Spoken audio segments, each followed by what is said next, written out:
Good morning, everybody. This is Diggs. It's another beautiful day out here in the Pacific Northwest, and today we're going to be talking about everything regarding the Project Triangle updates that were released a couple months ago. I'm actually a little late on this. I'm kind of getting caught up on Triangle strategy as we get closer to release. Let's go ahead and dig in.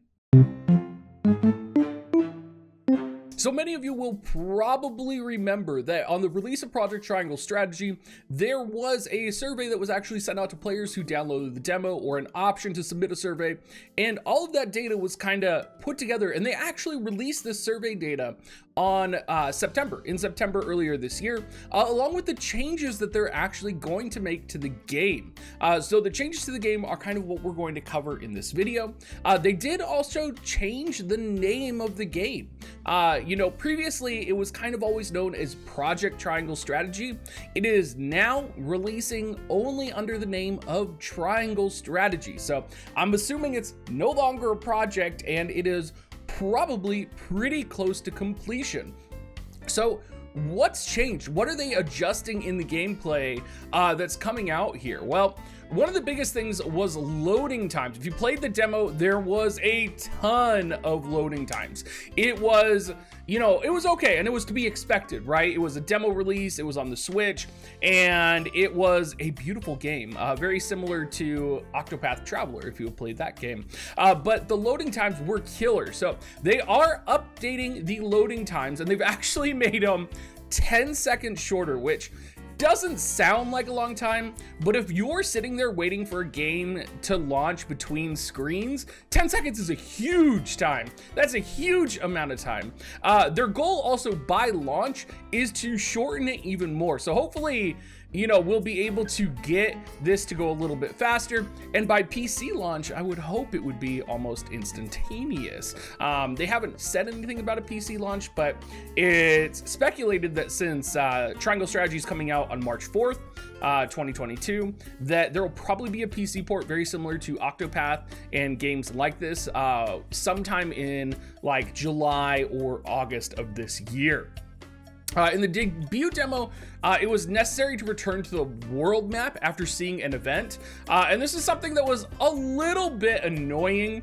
You would always kind of get kicked back to the world map. So in the final version of the game, you'll be able to view a series of scenario events in succession, like reducing the number of times you're going to be going back and forth and back and forth.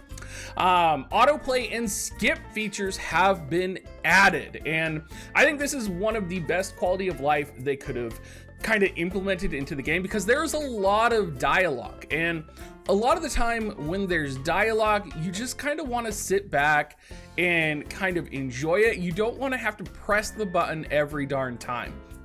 Also, if you're doing another playthrough and you maybe want to make different choices, having the option to skip the cutscenes is so important. Could you imagine if you had to go through every single cutscene and you didn't have the option to skip these events? Other couple things that they've added here, conversation log, so you can kind of track the decisions that you've made. Event and information review features, so it'll kind of give you an idea of what's going on, and character profiles have been added. As a minor note here, this is all kind of UI and game process stuff right now. The cursor speed on the world map is now faster. So, it was maybe a little sluggish, but kind of one of those small things where, if we're worrying about cursor speed and they're adjusting cursor speed, I am very excited for, the other things that they have kind of addressed. They also added battle difficulty. So they added a hard and an easy. I would personally love to see an Iron Man mode of some type. Having played through the demo and really enjoyed it, I personally love Iron Mode-esque, versions of games. I get that might not be possible because it doesn't look like there's going to be recruiting features for like generic characters, but I would really like that. I think that would be awesome. In terms of battle operation, they adjusted the camera controls. The degree of zoom in and zoom out can be adjusted as well. The camera can be rotated 90 degrees. Now, this is important because this is very similar to what you would expect from a tactical game, right? And when you were playing the Project Triangle Strategy demo, one of the things I remember the most is camera angles were deceptive. You actually had to, I believe it was on the first map with the bridge. There was actually a path down below the bridge, and I didn't realize that until I had actually adjusted the camera angle in the right way. Being able to adjust 90 and just kind of looking at the map in full, I'm pretty excited for that. Let's see, what else do we got? There's so much, you guys. Changing commands while hovering the cursor over an enemy within attack range. You can compare and evaluate estimated damage and accuracy rates. Now, really surprising this wasn't in the game initially. I would imagine it should have been, and it probably was intended to, but this is just another one of those quality of life that's really good. Simulation mode has been added, allowing you to check estimated results of actions against enemies inside and outside of your attack range. Now, I don't know how this is going to function. I am guessing this is kind of a way to, you know, if your character is out of range, but you still want to see how much damage that character can do to a character that is like further down the map. Let's say you're trying to position your units to either decide, you know, I'm going to go right, I'm going to go left with these units. This might be a really good way to kind of gather information going in. Weapon type icons are now displayed to easily distinguish an enemy's type and weapons. Added emphasis to target lines extending from boss characters with especially powerful attacks. And if you have not played Project Triangle Strategy, there's actually indication lines if you are in range of an enemy's attack. So the fact that you're going to be in range of like a boss's attack is pretty important and vital. There's also a lot of terrain manipulation in this game. So you are, you know, potentially casting like an ice spell to kind of block the route of attack from a boss type enemy potentially. You know, you may be doing stuff like that. So being able to know if you are in range of the boss's attack, either after a spell's been cast, or maybe you cast an ice wall and you thought it was going to do something but it did nothing, is all going to be very important to know and to see. Hovering the cursor over enemies displays their turn order. The turn order of units on the map is now shown on the AT bar as well, which is awesome. You can see there's a little picture here which has a little number highlighted over all of the different units. I'm pretty excited for this. I think this is going to be one of those things that is just a super quality of life. And it's these little quality of life things in these tactical games that a lot of people or a lot of game developers don't think about, right?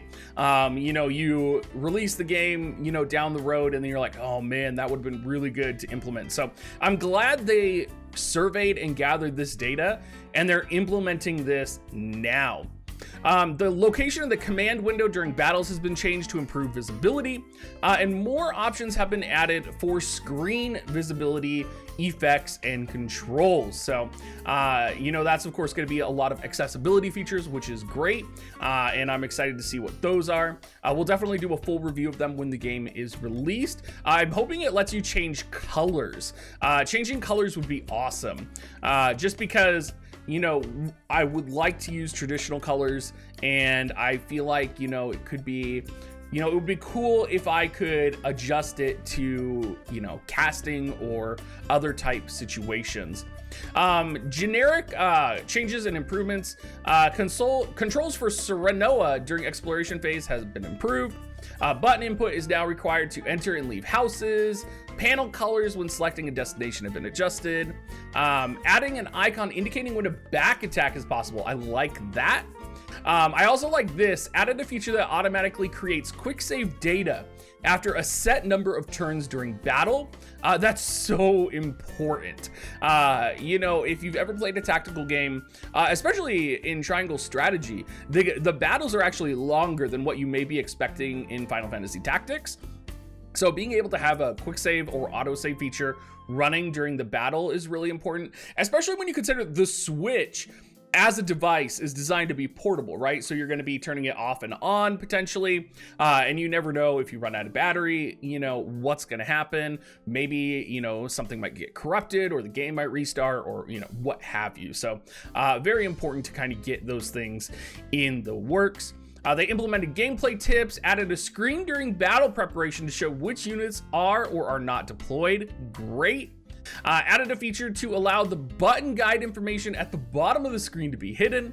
Added a feature to show a character's final destination prior to using an ability that involves character movement. So you're no longer going to be guessing where your character is going to be going when they are moving to do an attack. Improve the display for buffs, debuffs, and the number of turns in effect will last on objects. Implemented a battle retry feature, and some battle or button assignments have been readjusted. So lots going on, lots of changes, lots of good changes. I am so excited for this game, and I'm excited for all of the things that they're going to be changing. I just think it's so great when a developer pours so much love into their game. I loved Octopath Traveler, and I love Final Fantasy Tactics, and this really just feels like they're kind of putting the two games together, mashing it in, and slamming it down. So looking forward to everything. I hope you guys are as well. Let me know down in the comment section down below, and I hope you guys all have a great rest of your day. If you are, before I go, wanting to see a review of the game, make sure you check out my review, which I will put down in the description down below. See you guys later.